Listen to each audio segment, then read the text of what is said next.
La croissance économique, un objectif aux nombreux défis. Jongler entre inflation et pénurie de main-d'œuvre, valser entre le travail et la famille. Face à cette pression, certains choisissent la décroissance. Ralentir la cadence, comme dans cette boulangerie artisanale de Thetford Mines.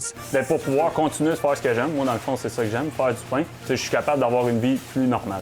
Il y a près de 5 ans, Jeanne Allen et Francis-Olivier Camiré ont fait le choix de la décroissance. Ce dernier était copropriétaire d'une boulangerie à Trois-Rivières en pleine croissance, avec 25 employés.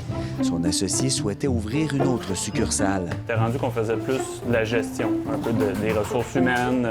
J'étais plus à ma place. Puis là, avec une autre entreprise, moi, je trouvais que j'étais en train de perdre le contrôle un peu. Là, fait qu'on a décidé de vendre, puis c'est ça, on voulait se repartir, mais plus petit, là, moi puis ma blonde. Avec ses 3 enfants, la famille cherche un nouveau chez-soi en région. Quand on est venu à Thetford, nous autres, on a tout de suite eu un coup de cœur.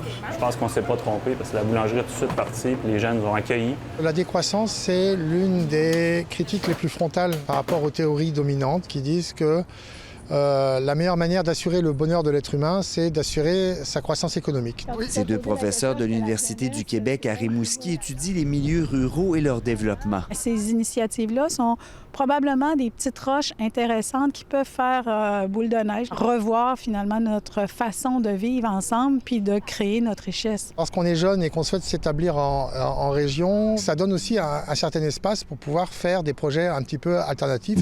Les propriétaires ont choisi de travailler sur un horaire de 4 jours et de fermer en soirée. On va dire, les gens sont vraiment très bien adaptés. Moi, j'ai pas eu de monde qui ont chialé pour nos horaires, vraiment pas. Tu regardes un peu, tu te compares, mais à un moment donné, c'est ça. Tu n'es pas obligé d'être pareil comme tout le monde, puis tu peux juste y aller à ta façon, à toi aussi. Depuis qu'on est ici, moi, je me sens vraiment plus apaisée. Tu as un préféré, là, toi? Oui.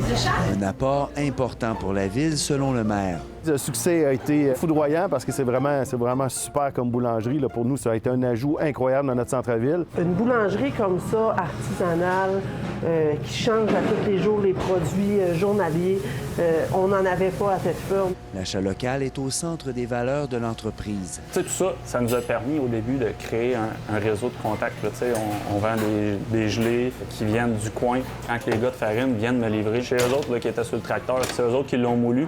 Tu sais, ça, je trouve ça écœurant. Et c'est cette réduction-là aussi de notre empreinte sur la planète qui va faire que, bien, là, ça devient super intéressant. La jeunesse a un peu tendance à rappeler que derrière tout projet, il y a un être humain et on ne fait sans doute pas le bonheur des gens en étant soi-même malheureux. Donc c'est vraiment cette idée de recentrer l'économie sur le bien-être. Le bien-être, c'est d'abord l'être, donc c'est-à-dire la capacité à choisir ce qu'on veut faire dans la vie. Un choix qu'il ne regrette pas.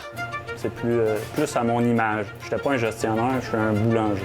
Ici Philippe Grenier, Radio-Canada, Thetford Mines.